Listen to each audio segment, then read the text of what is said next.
Podcast. Today is a very exciting day. I am joined by a special guest for this very special interview that we're having today. She goes by lots of names, but the main name she goes by that we all know her by is Danielle Trussonni. She is a New York Times, USA Today, and a Sunday Times top 10 best-selling author of the supernatural thrillers Etiology and Angelopolis. She currently writes the horror column for the New York Times Book Review and has recently served as a jurist for the Pulitzer Prize in Fiction.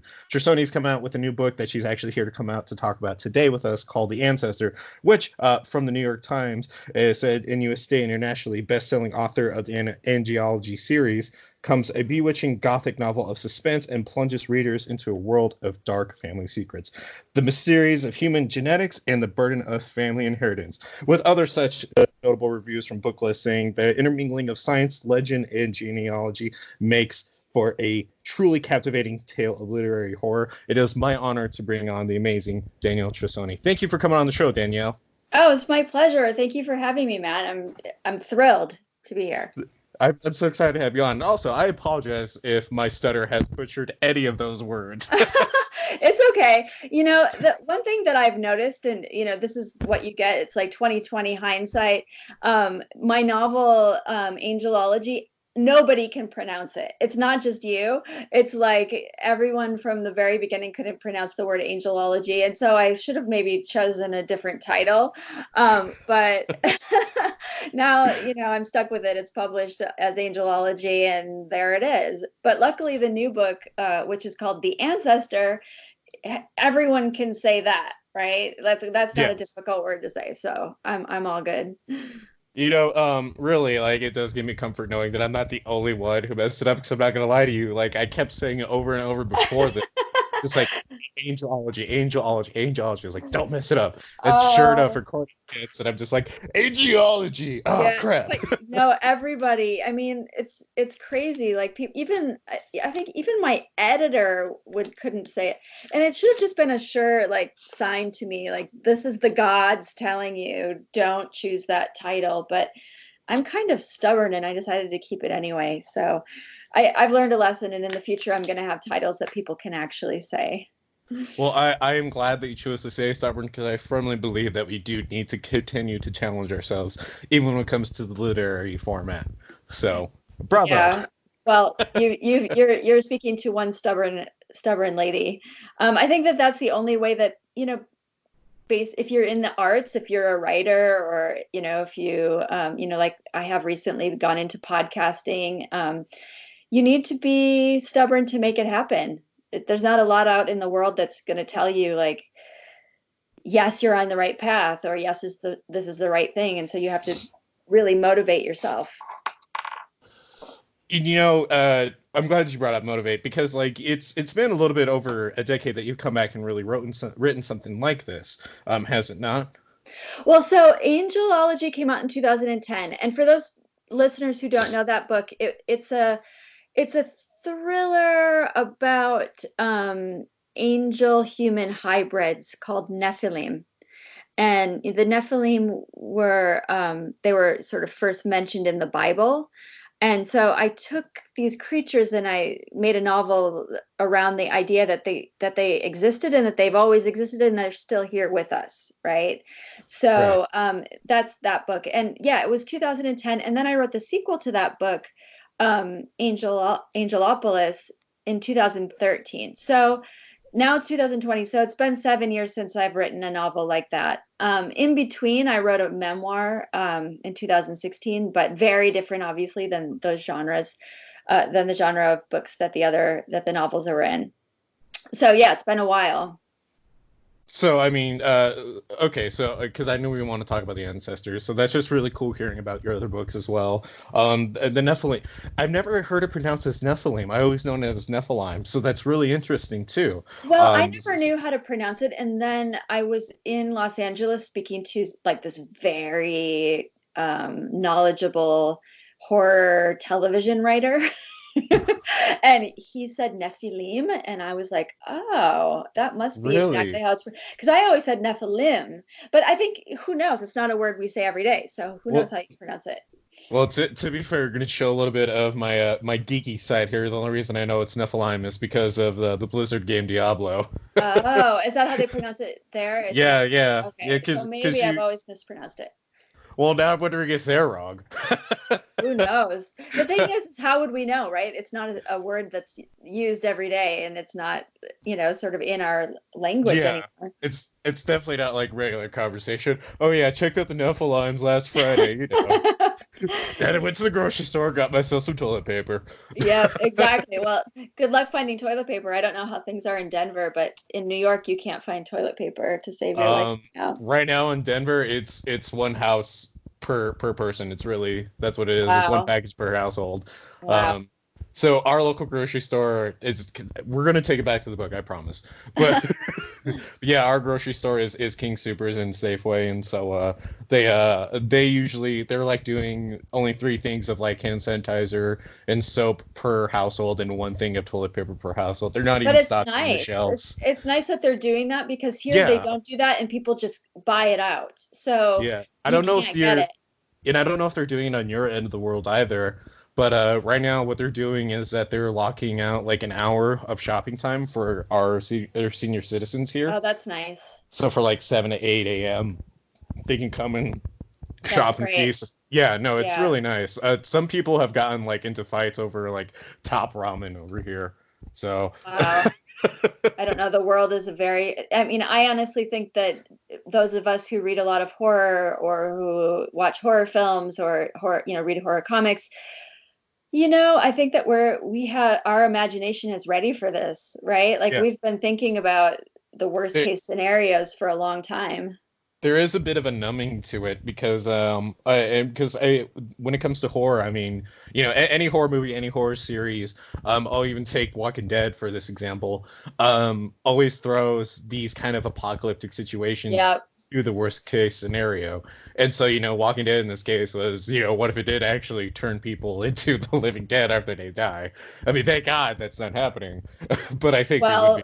yeah, who knows what's going to happen next, right? Right. Yeah.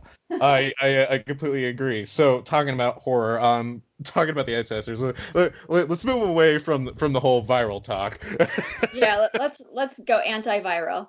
Let's go antiviral. I agree with that.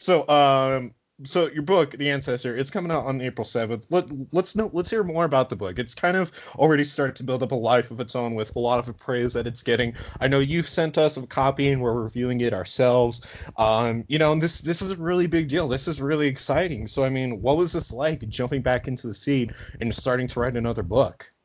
So, it was thrilling, but scary, right? Because I hadn't written a book like that for a while. But I had this idea, I took a DNA test and my family is Italian, or I thought they were, and the DNA test revealed that I'm only 1% Italian. So I was like, that's so strange. And I started thinking about DNA and genetics and how we're all connected. And it led me to write this horror novel about a woman who takes a DNA test and finds out that her family is essentially non-human. That's a big spoiler, but she ends up realizing that she has this family in the Alps of Italy, and there's all this secretive stuff happening. And she goes there, and they have a castle in the mountains, and she gets stuck there, and things get pretty scary. So when I had the idea for this, and I got very excited, of course, and then just sat down and spent a year writing it, and then did a lot of work with an editor, who ended up cutting, because there's a lot about genetics, and there is a sort of sci-fi element. I did a lot of research about archaic hominids and sort of these creatures that could be in the Alps. And my editor cut a lot of that material out of the novel. And because I don't know, when you're reading, if it's like too research heavy, it starts to feel a little bit slow. So we Right. cut it out, but I used all of that material in a productive way. I decided to write an audio drama from that material. And so the novel, stayed the novel. And then I took a lot of that research and I wrote an audio drama, which is also coming out at the same time as the novel.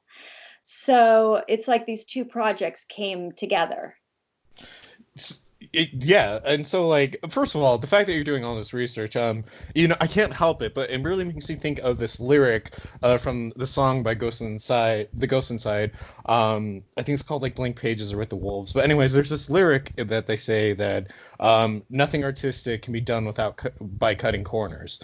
And so just like hearing the fact that you're like, putting in all this research and then to some of that be even taken out because it could slow it down. I mean, just on a bias format, I love the research, but Yeah, me is too. that can that be kind of hard to do Well, all this it work? was about 100. We cut like 100 pages from the book. Oh wow. Yeah, so I mean, you have the book. It's like 350 pages now. It was a very long book. Okay. And so, yeah, I think it was probably a good thing to cut that material out. But I needed, as a writer, to do that research in order to feel confident enough to write that book. But the thing about me is I like to use everything in some way or another. So using it as research, as background for an audio drama podcast was really exciting and fun. And so I was able to sort of repurpose it and create a horror podcast. So the podcast that we're talking about here, the one that's kind of taken a life, that is going to be taking a life on its own. I shouldn't say it is because it's still very new and still just came It's out. not out yet. Yeah, it's the day of talking. You only released the trailer of it. It's called Cryptozoology. What can we know about this? And I would share more because I know you did send us some promotional material, but because of how new it is, I really don't want to spoil anything. So what can we know about this podcast? There's some material. If you go on Apple Podcasts, you can see there's lots of descriptive text there about it. Basically, it is a podcast about crypto. Do you know what cryptozoology is? Absolutely.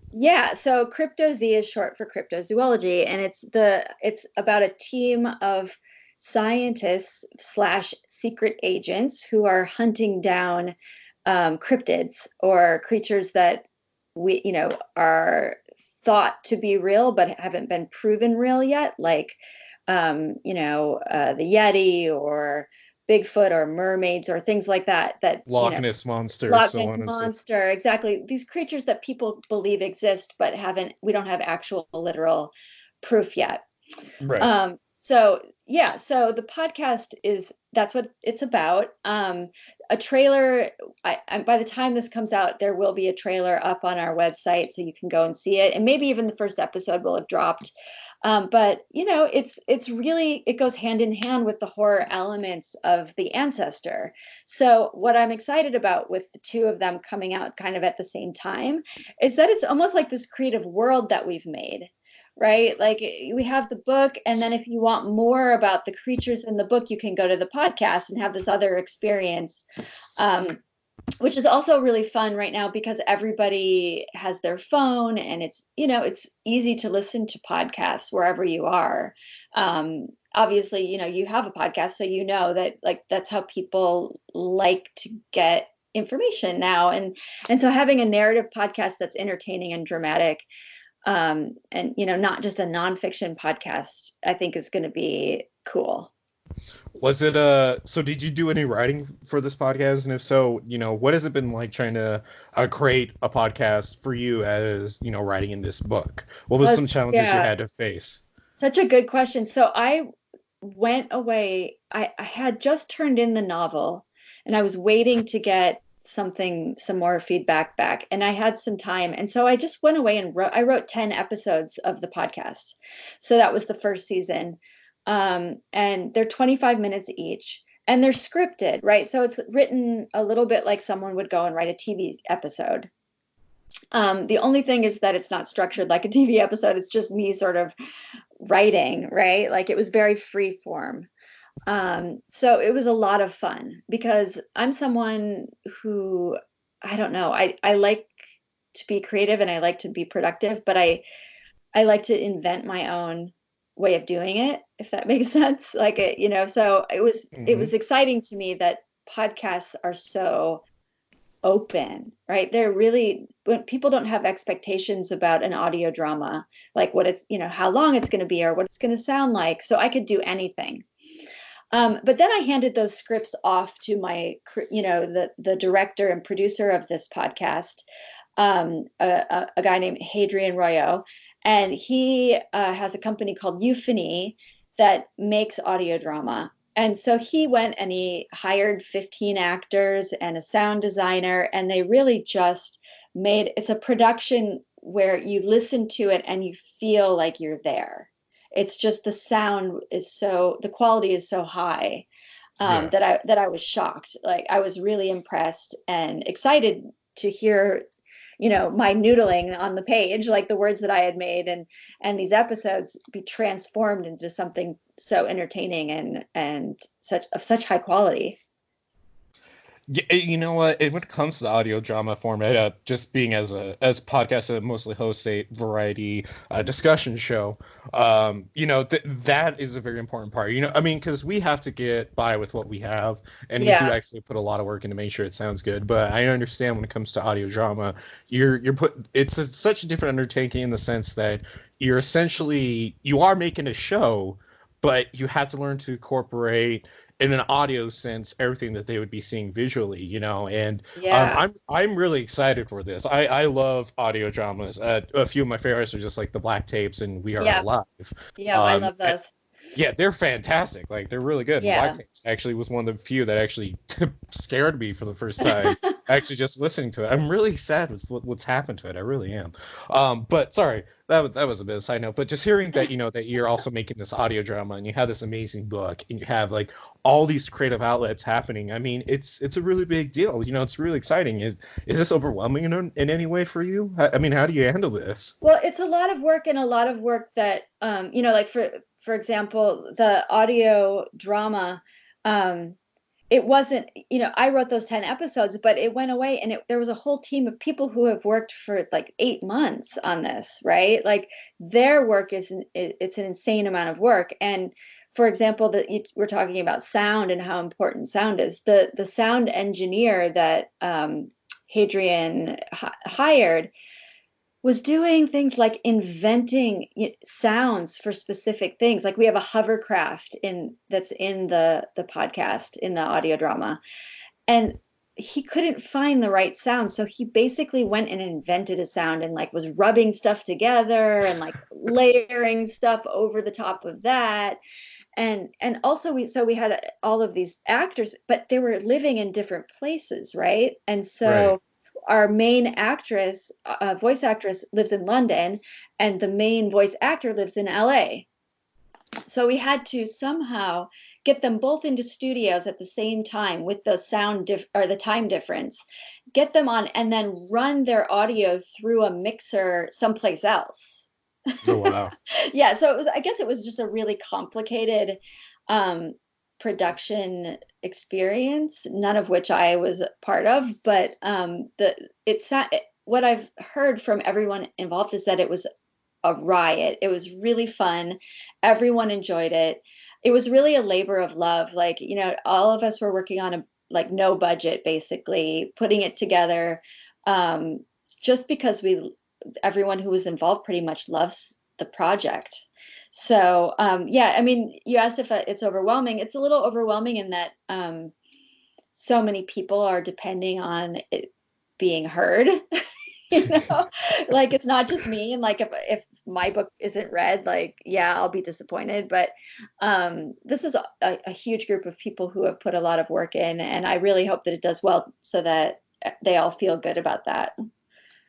I'm absolutely excited to hear it. And if my co-host would actually be here today, I know I didn't mention that. I mean, I figured I didn't really need to for obvious reasons, but I know Cody is really excited to hear your new podcast too. It's something that we, obviously being podcasters, we listen to a lot of podcasts on the regular, and so just hearing another audio drama and then actually getting to talk to someone who works on it is really exciting. And just hearing what it's about. I mean, we don't hear a lot about crypto type of podcasts. I mean, we've talked about some cryptozoology stuff here and there on the show for specific themes of discussions of the week, But to just hear that, like, you're actually doing a whole audio drama about cryptozoology, I mean, does any of your horror expertise, because I also know you do review books and you have your own review column, does any of that influence on how you've produced the show and you've worked on it? Well, you know what's great about that is that I get so many horror novels sent to me like every month. So I read a lot. I get many more books than I actually review. And I read a lot of those too. And it's exciting because I'm exposed to a lot of different types of horror than I normally would have been exposed to. And I've come to really love the horror novels that have cryptids or cryptozoology in them in some form or another. And, for example, I just reviewed a book that was in my last column in the Times called Things in Jars. And it's a novel by a woman named Jess Kidd, and it's a historical fantasy, sort of like 19th century detective, where basically she discovers a mermaid, and there's these mermaid specimens in jars, and like there's just so much about these creatures that is alluring and interesting, that we wouldn't really label that, oh yeah, that's cryptozoology or that's a cryptid, but actually in fact it does fall under the headline or the column of cryptozoology. And so, for example, that's very inspiring. And there are lots of books that I get. Another book that that has recently come across, over, to me is one by a writer named Max Brooks, who has a book called Devolution that's coming out. And, that's about Bigfoot in the Pacific Northwest. So, yeah, I mean, all of those books have been inspiring. What I love is that I get such a huge range of horror novels to read. There's everything from slasher novels to sort of just vaguely spooky, and all of it is there for me to look at. Aside from crypto, is there a specific genre you love reading about the most? You know what? I love Gothic fiction. I think Gothic is my favorite. And Oh, yeah. and by Gothic I mean like in the vein of like Frankenstein, or basically that whole line of novels. Dark. I like haunted house type books. I don't know. I tend to Okay. like, So not like witches, stuff like that. so not like Victorian horror Gothic, but more just like modern Salem Gothic, it But sounds I like. love all of it. I love Victorian Gothic too. And I Oh, do okay. love modern Gothic. I like the whole thing, really. You know what, and you know what I'll say, it's always interesting about talking to, just whether it's another horror creator or another horror fan, there's always this level of excitement that I think everyone always has when they interact, when they're ever talking about to someone who's in horror in some form or fashion. And I think when that happens, situations where earlier on when I introduced you, I was getting all excited and tripping over myself. But I also think um, comes this like level of compassion and of camaraderie that you don't really get with a lot of the genres. Do you feel that plays an influence into not just the podcast but also working on your book as well, of Oh, for just sure. Yeah, do knowing that there's a huge group of people out there who love this genre is definitely something that I keep with me when I'm writing, because writing's so lonely. It's nice to know that there are people out there who appreciate horror. what do you think is the kind of most underappreciated part of horror? I mean, right now horror in general is going through a renaissance with more serious art style type of horror movies getting awards. I mean, A24 has basically made its name Yeah. on its horror titles. Yeah, and Um, Blumhouse too. I mean, I know it's crazy. Um, I think that there's some very good horror writers who are dismissed just as genre writers and not given the kind of coverage that they would normally get if they weren't considered genre. Do you know what I'm right. saying? Yeah, I understand what you're Um, saying. I think there's a real bias. Stephen King dealt with that for like 40 years, right? Where the literary community did not accept him as Right. a writer. He was just a genre writer. Now, I mean, he has the last laugh because he's, very much the establishment now. Hmm. But I think in terms of genre, I think what I'm seeing is that there's not as much of the kind of Clive Barker type horror happening. I mean, maybe I'm wrong and correct me if I'm wrong, but I'm not seeing as many novels like that come to me anymore. And I'm seeing almost, it is almost like the Parasite or Get Out type novel that is getting published now, like horror with a social conscience, or horror with a message. That, I'm seeing a lot of that. And the other question I want to ask you too is, so because these films like Get Out, Us, and Parasite, although they do get a lot of great reviews, I'm going to focus on Us specifically, only for the fact that it still gets a lot of flack for supposedly being too preachy, and these are just the criticisms that that I've Right. read off, like being too preachy or being too deep for its own good. I mean, do you think this is something we need to worry about with horror being thrown into a more of an house style with this type of films, or do you think this is a much needed change for the whole genre to be taken more seriously? I think it's both. I have to admit that I really like that horror is being taken more seriously, because I think that there's always been a lot of, redeeming qualities, and also just that it says a lot about our culture, right? Yeah, Even if it's not trying too hard, even if it's just, I mean, I tend to think, like, yeah, for example, 20 years ago, Scream, people wouldn't say that that's a political movie at all, but it does say a lot about our culture.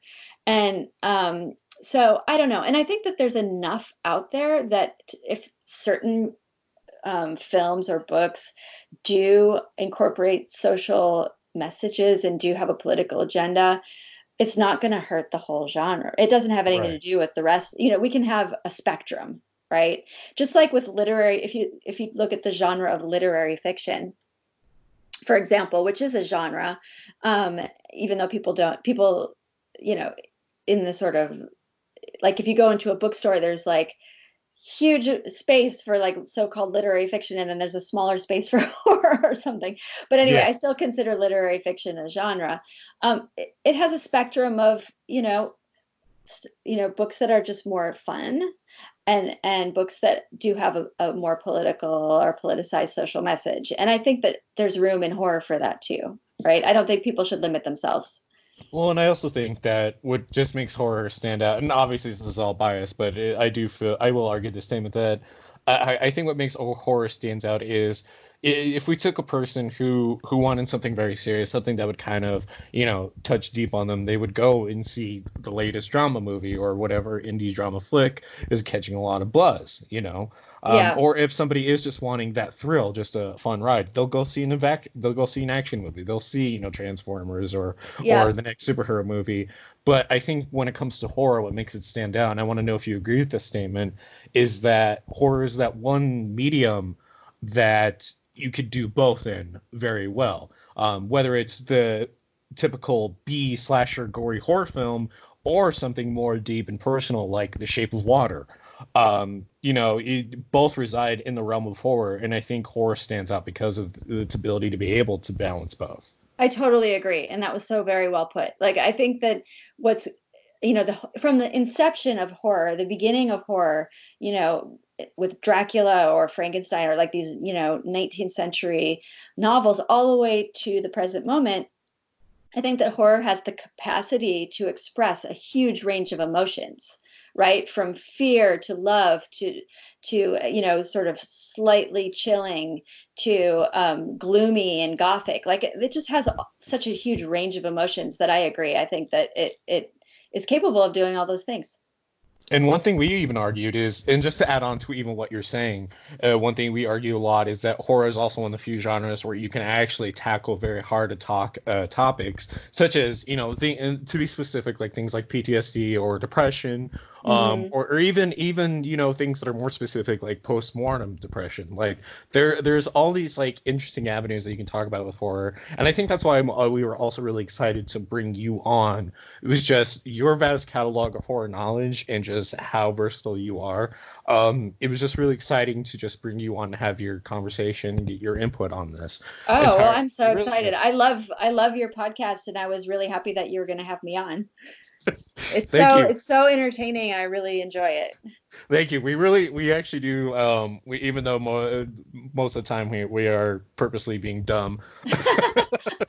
It's really uh, fun. we I actually put it on my speaker and play it when I'm like cooking and stuff. you are too sweet. You are too sweet.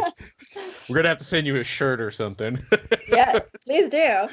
I'll wear it on my book tour. Oh, but actually my book tour has been canceled. So if Oh anyone no. out there wants to support me, my book tour has been canceled and I'm going to be doing a free live reading. So maybe, I don't know, if you guys want to get in touch with me, I'll send you a link to my Zoom event. Absolutely. When is that gonna happen? And where could So people? you can look on my website or on Twitter. I'm at Danny Trussonni on Twitter, but um, the best way is to just get in touch with me directly. And my email address is Danielle at danielletrussonni.com. Basically, it's just my name, my website. And I'll give you a link. I'm going to do a couple of different live events in April. And, Okay.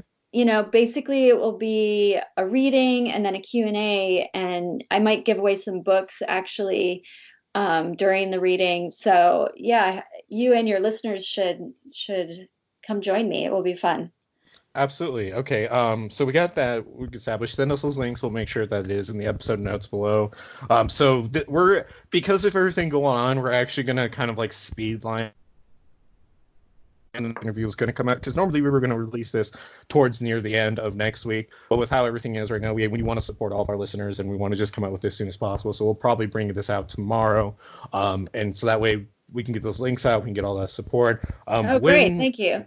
Of course, of course. When can everybody pick up their own copy of the Ancestor, and when can everybody expect to hear more about Crypto Z? Okay, so the thing is, the Ancestor comes out April 7th, but because of the huge disruption in everything right now, bookstores are having some trouble, right? Oh no! So, yeah, so the best, if you want to get a copy, there is one bookstore up by me that has a whole bunch of copies and I'm signing them.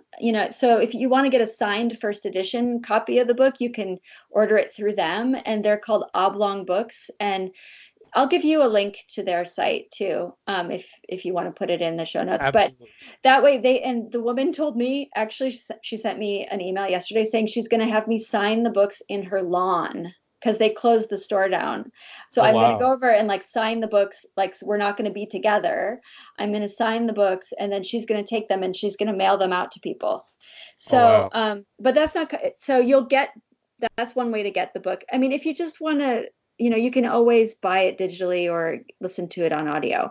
And that's out April 7th. And then and Crypto Z is coming out I'm sorry, did I say August? I meant April 7th. Um, Crypto Z is coming out in April too. And you can get more information about that. It's on Apple Podcasts now, and there's a summary, and you can watch the trailer. Is there a link people can click on to go subscribe to it now? Yes, there is actually. That's just up today. And that's at Apple Podcasts. You can subscribe there. Awesome. I'll make sure to include that in the episode notes as well. Danielle, this is honestly amazing talking to you and hearing more about just who you are as a person, your knowledge of horror, and just what you're doing. Over here at the Punk Horror Podcast, we are strongly committed to supporting everyone in the horror genre and the creators in what they're doing, and just being able to talk to creators and being able to talk to someone like you is a very riveting and motivating conversation. So I appreciate you coming on and hanging out with me. Oh, it was so much fun. Thank you. And Th- yeah, I'm excited to see the episode up and to maybe come back and talk to you again another time. Oh, absolutely. We're gonna have to have you on as a guest for sure. Like we got to make it happen. I don't know. Yeah. Maybe we'll do a whole episode focused on cryptozoology, and it'd be great to have your knowledge. Oh, or maybe if you wanted, you could even talk to the director of it. That would be a different perspective. Oh man, that would actually be really, really cool. I don't Yeah. know. Ghouls, Gals, Creeps, Mutants. Are we hinting at future content? You never know. Danielle, from the bottom of my heart, and for speaking for Cody as well, thank you again so much for coming on and hanging out with me. Thank you. I'll talk to you again soon. Bye, Thank you. Matt. Bye.